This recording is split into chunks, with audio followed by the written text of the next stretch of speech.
Welcome back. आप देख रहे हैं आर पार। इस समय की बड़ी ब्रेकिंग स्टोरी है। बीजेपी ने पहली बार बड़ा पलटवार किया है। जो जेडीयू ने पलटी मारी है, जो नीतीश कुमार ने पलटी मारी है, गठबंधन खत्म होने पर पहली बार बोले हैं रविशंकर प्रसाद, मोदी के नाम पर जीते नीतीश कुमार। आपको बीजेपी ने सीएम बनाया था। जंगल राज के खिलाफ हम एक साथ आए थे। इतने सालों तक बीजेपी के साथ रहे नीतीश, फिर पलटी मार ली। नीतीश ने पहले लालू का साथ छोड़ा, फिर हमारे साथ आए। खुद जेडीयू के लोग नहीं चाहते थे कि वो मुख्यमंत्री बने, लेकिन हमने मुख्यमंत्री बनाया। मोदी जी के नाम पर नीतीश कुमार जीते। कम सीटें होने के बावजूद हमने मुख्यमंत्री बनवाया। बड़ा बोले रविशंकर प्रसाद। मैं आपका रिएक्शन चाहता हूं इसके ऊपर। माधव आनंद वो कहते हैं कि जेडीयू के खुद के नेता नहीं चाहते थे कि आप मुख्यमंत्री बने, फिर भी हमने बनाया। देखिए, आदरणीय नीतीश कुमार जी, जब इलेक्शन से पहले ही यह बात तय हो गई थी कि उनके नेतृत्व में चुनाव लड़ा जाएगा और वहीं जो है मुख्यमंत्री बनेंगे चुनाव के बाद, ये पहले तय हो गया था। जब रिजल्ट आया तो आदरणीय मुख्यमंत्री जी ने कई बार जाहिर की इच्छा की, उनकी इच्छा नहीं थी कि मुख्यमंत्री बने, लेकिन सभी नेता बीजेपी की तरफ से भी आया कि नहीं, कि आपके नेतृत्व में चुनाव लड़ा गया है और आप ही एक सर्वमान्य नेता हैं, तो वो मुख्यमंत्री बने। इस बात में कहीं यह बात तो पब्लिक डोमेन में है, इसमें कोई नई चीज तो है नहीं। अब जहां तक अब देखिए गठबंधन टूटा है, मैं अमीश जी आपको पहले ही बताया, बहुत सारे फैक्टर हैं। अब देश में जिस तरह सामाजिक सौहार्द जैसे बिगाड़ा जा रहा था, एक फैक्टर नहीं होते हैं। गंगा यमुना तजवी जो हम लोग कहते हैं, जो बिहार में अमन चैन की हम लोग बात करते हैं। प्रोफेसर आगे क्विक रिएक्शन। मुझे ऐसा लगता है कि क्या ये बताना चाहते हैं कि एनआईए ने जो बिहार के अंदर जो टेररिस्ट मॉड्यूल्स थे, इस्लामिक टेररिस्ट मॉड्यूल्स, उसको उजागर किया, उसको पकड़ा। क्या वो उनको साल रहा था? क्या मुस्लिम वोट बैंक था जिसका दर्द उनको करा रहा था? क्योंकि पिछले चुनाव में मुस्लिम वोट बैंक ने बड़ी भूमिका देखिए ये तो सबको पता था। नीतीश कुमार जैसा अविश्वसनीय राजनीतिक चरित्र का व्यक्ति यदि 45 सीटों पर आ जाए तो पलटवार करना या उसका खुंदक वो भारतीय जनता पार्टी पे निकालेंगे। ये बात तो मैंने माधव जी के साथ ही एक डिबेट में आज से 4 महीना पहले कहा था कि वो 2024 की तरफ देख रहे हैं। जब मेरे जैसा व्यक्ति को पता है तो क्या भारतीय जनता पार्टी के राष्ट्रीय नेतृत्व को और प्रादेशिक नेतृत्व को यह पता नहीं होगा? देखिए, महत्वपूर्ण बात है कि आरजेडी ने मुजफ्फरनगर देह व्यापार के साथ नीतीश कुमार को जोड़ा था। क्या आरजेडी आज भी उस प्रकार का? ललन सिंह ने करवाया सब। नहीं, ललन सिंह को और नीतीश कुमार के लिए उनके इतनी भद्दी टिप्पणी की थी, राबड़ी देवी जी ने उनके बहनों को लेकर के भद्दी टिप्पणी की थी। क्या उस प्रकार की चीजें भी भ्रष्टाचार को लेकर के जो टिप्पणी थी, क्या उसके साथ? ठीक है माधवानंद। अमीर जी, राजनीति में अगर इस तरह के बयान देखा जाए तो बीजेपी में भी कई इस तरह के बयान आए हुए हैं, फिर भी गठबंधन बनता है और गठबंधन टूटता भी है। मुझे लगता है व्यक्तिगत बातें करने का अभी समय नहीं है। अभी ये समय यह है कि एनालाइज किया जाए कि आखिर गठबंधन क्यों टूटा। हम लोग उस पर डिस्कशन करना चाह रहे हैं, हम लोग ये डिस्कशन नहीं करना चाह रहे। अब मैं बात पूरा कर लूं। आप जिन बातों का जिक्र कर रहे हैं, हम लोग जैसे देश में चाहते हैं कि शांति बना रहे, जो भाईचारा है वो भाईचारा हमेशा बना रहे, लेकिन जिस तरह के घटनाएं पूरे देश में घटित हो रही है तो निश्चित रूप से वो चिंता का विषय है। और भी बहुत सारी घटनाएं हैं। हम लोगों ने बिहार को विशेष राज्य के दर्जे की मांग की, क्या गुनाह कर दिया? डबल इंजन की सरकार है, बिहार को विशेष राज्य का दर्जा क्यों नहीं मिल सकता है? आदरणीय प्रधानमंत्री जी तो कई तरह की बातें करते आ गए थे, तो क्या दिक्कत है? नीतीश कुमार, हम लोगों ने कास्ट सेंसस की बात की, क्या गुनाह कर दिया? प्रधानमंत्री से नीतीश कुमार 7 बार मुख्यमंत्री बने। आज डेवलपमेंट को जिस दिशा में ले जाना चाहिए था, कितना इन्वेस्टमेंट करवाया है आज तक? बिहार की शिक्षा नीति क्या है? 5 साल से ज्यादा में कोई 5 साल के डिग्री नहीं हो पाती है। बिहार में डेवलपमेंट हो रहा है, आदरणीय नीतीश कुमार जी के नेतृत्व में डेवलपमेंट हो रहा है। मैं एक कम से कम बोलने दीजिए ना। हम बीजेपी के प्रवक्ता थोड़े हैं, आप बीजेपी से सवाल कीजिएगा। आपके यहाँ आप 6000 और 8000 पर शिक्षा मित्र से आप पढ़वा रहे हैं स्कूलों में। स्कूलों की दुर्दशा ये। नीतीश कुमार जिस राजनीति को लेकर के, नहीं बिल्कुल, दुनिया चांद सितारों की तरफ जा रही है, एलईडी की तरफ जा रही है, लालटेन युग की तरफ जा रहे हैं, और कहते हैं क्या कि हम तो विकास को बिहार को विकास, ये तो आपने गजब का जोड़ दिया। बहुत दिनों से बिहार नहीं गए, थोड़ा बिहार जाके देख लीजिए। बिहार में जो सड़क बने हैं, हर घर बिजली पहुंचा है, हर घर पानी जो पहुंचा है। अरे भाई दुनिया तो मिसाइल की तरफ भी जा रही है, जेडीयू तो तीर कमान के साथ है। मैं घूम करके आया हूं माधव जी, और आपसे 4 महीना पहले एक टेलीविजन डिबेट में मैंने आपसे कहा था, आनंद माधव की बात भी जाऊंगा, लेकिन नीतीश जी अविश्वसनीय व्यक्तित्व है। ठीक है, मैंने आपसे 4 महीना आप ही के साथ डिबेट लेकिन सुब्राष्ट्रा, विपक्ष की एक चिंता, एक टिप्पणी की ईडी सब कुछ करवाती है, सरकारें बदलवाती है, यहां पर तो बदल जाती है। अब यहां तो ईडी का कोई दबाव नहीं होगा कि बीजेपी अपनी सरकार को ही गिरवा दे।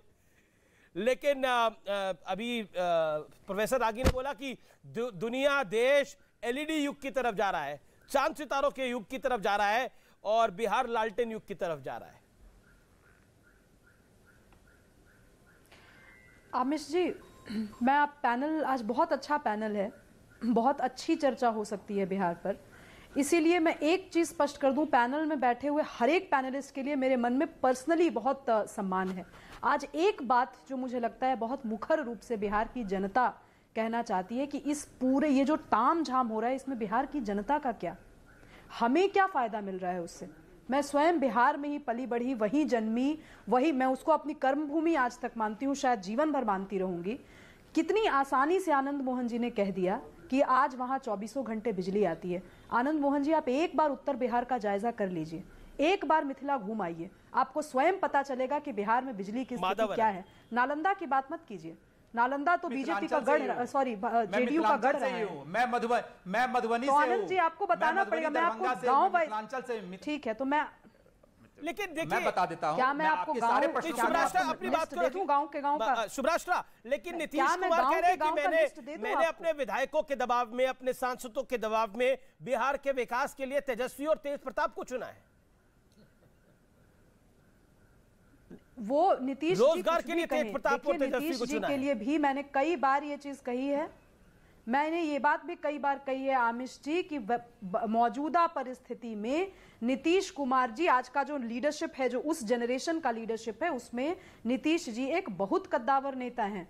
उन्होंने फर्स्ट टर्म और सेकंड टर्म में महिलाओं के लिए जो किया वो अवर्णनीय है, लेकिन इससे उनके ऊपर जिम्मेवारी खत्म नहीं हो जाती। आज जेडीयू के प्रवक्ता अगर आकर नेशनल टेलीविजन पर इतने निर्बाध शासन के बाद अगर कहते हैं कि हमें स्पेशल राज्य का दर्जा चाहिए, तो एक बिहारी होने के नाते मुझे शर्म आती है, क्योंकि मैं यहां पर रिप्रेजेंट कर रही हूं बिहार के कलेक्टिव यूथ एस्पिरेशन का।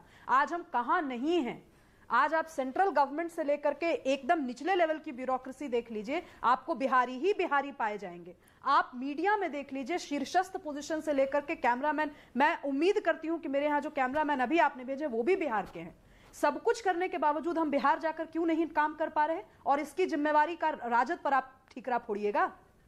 इसकी जिम्मेवारी सिर्फ और सिर्फ नीतीश कुमार की थी। लेकिन अब तो गए हैं राजद के साथ, क्योंकि ये डिबेट बौद्धिक हो। एक सेकंड जी, हाँ, अब तो गए हैं राजद के साथ। उन्हें लगता है तेज प्रताप और तेजस्वी वो कर सकते हैं जो नरेंद्र मोदी, अमित शाह, जगत प्रकाश नड्डा, राजीव प्रताप रूडी, रविशंकर प्रसाद नहीं कर सकते।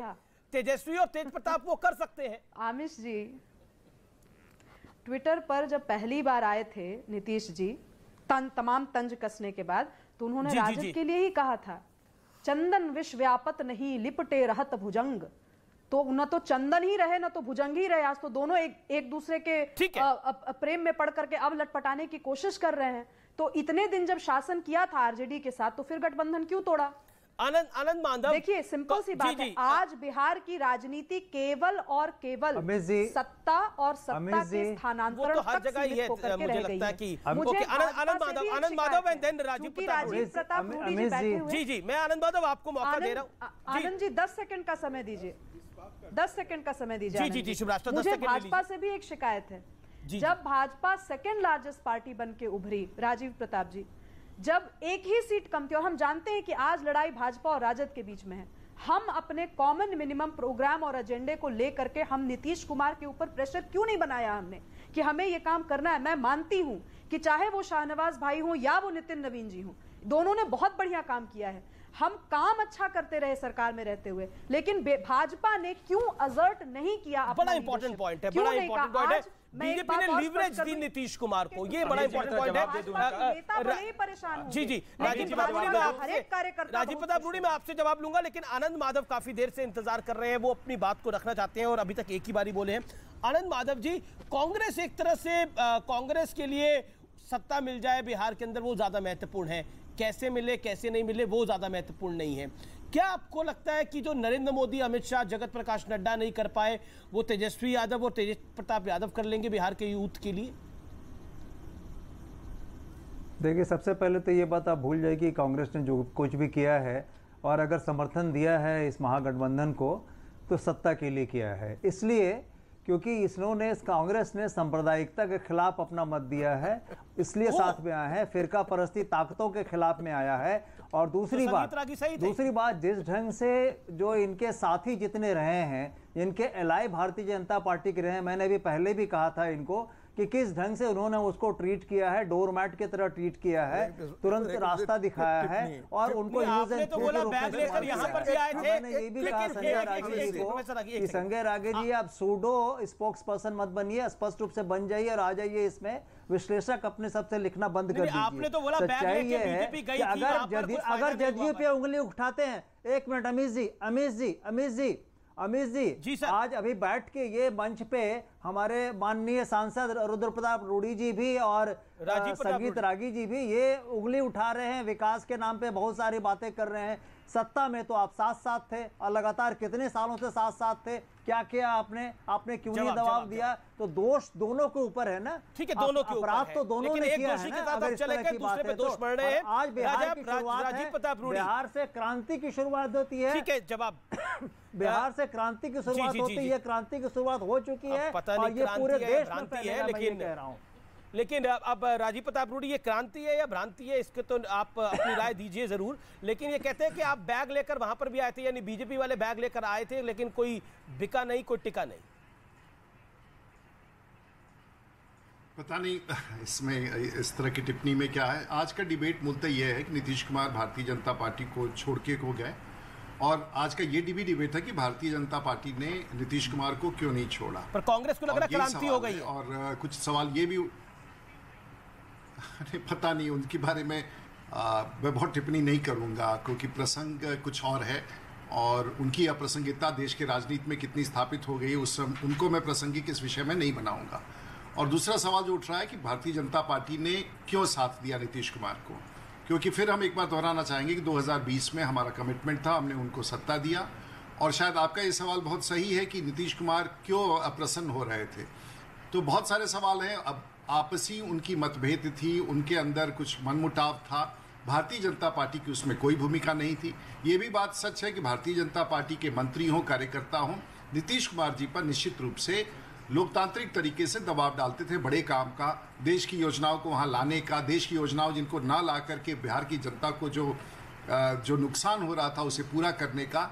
लेकिन मूलतः ये सवाल सिद्धांत का था कि नीतीश कुमार भारतीय जनता पार्टी को क्यों छोड़ के गए, जिस सिद्धांतों के कारण जिस विषयों को लेकर के वो छोड़ के आए थे, क्या वो सब चीज़ों पर उन्होंने अपना एक कॉम्प्रोमाइज़ कर दिया, समझौता कर लिया और वो अब का राजनीतिक जीवन जिस उद्देश्य और आधार पर चलाना चाहते हैं वो गैर सिद्धांतिक है। इन सवालों का उत्तर लेकिन बीजेपी तो कह रही है कि रविशंकर प्रसाद ने बोला कि जेडीयू के खुद के नेता नहीं चाहते थे उनके वो मुख्यमंत्री बने, लेकिन फिर भी हमने मुख्यमंत्री बनाया, नरेंद्र मोदी के नाम पर जीत के आए नीतीश कुमार और अब धोखा दे दिया।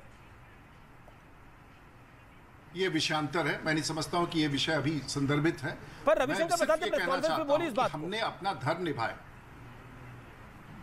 देखिए वो बड़े नेता हैं, हमारे सीनियर हैं, तो मैं उस पर कोई टिप्पणी करूं। मैं यही कहना चाहूंगा सैद्धांतिक रूप से इस सवाल का उत्तर नीतीश कुमार जी को देना होगा कि आखिर जब हमने अपना गठबंधन धर्म निभा रहे थे, निभा करके चल रहे थे, हमारे शीर्ष नेतृत्व ने हर तरह का समर्थन आपको दिया, बिहार के विकास में कदम से कदम मिला करके हमारा शीर्ष नेतृत्व आपके साथ चल रहा था, तो आखिर कौन सी ऐसी परिस्थिति आई कि आपने हमारा साथ छोड़ा? हमने आपका साथ नहीं छोड़ा। लेकिन ये बड़ा सवाल है। जी, लेकिन मैं जरूर आनंद माधव से इसका जवाब देता हूं। आनंद माधव, क्या कहना चाहते हैं आप? मैं ये कहूँगी नीतीश कुमार जी पहले दिन से ही इस गठबंधन में सफोकेशन महसूस कर रहे थे। क्यों, आपको कैसे पता? पहले दिन से ही नीतीश कुमार जी ये स्पष्ट है, ये कई बार आया है। मंत्रिमंडल को के विस्तार के लिए भी उनको 3 महीने 4 महीने 5 महीने का इंतजार करना पड़ा, कोई निर्णय लेने के लिए करना पड़ा। खुले मन से उन्होंने प्रधानमंत्री से यह निवेदन किया, साग्रह निवेदन किया कि पटना विश्वविद्यालय को आप सेंट्रल यूनिवर्सिटी घोषित कीजिए, उसको